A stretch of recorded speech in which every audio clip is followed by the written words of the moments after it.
এখন প্রতিদিনই ওই সকাল 7টা সাড়ে 7টার মধ্যে ঘুম থেকে উঠে যাচ্ছি, কারণ এখন কর্তামশাইয়ের ডিউটি টাইমিং হয়ে গেছে সকাল 9টা। তার জন্য কর্তামশাই বেরিয়ে যাওয়ার পর সমস্ত কাজ টুকটুক করে নিই।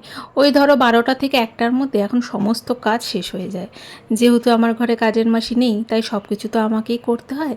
তার জন্য ওই তাড়াতাড়ি শুরু করলে কি সব কিছুই চটপট করে তাড়াতাড়ি হয়ে যায়। তাই একদিকে রান্নাটা বসিয়েছি, অন্যদিকে কাপড় জামা কাচা আর ঘরটা ঝাড় দিয়ে নিচ্ছি। আজকে বানাচ্ছি হচ্ছে মেটে চচ্চড়ি।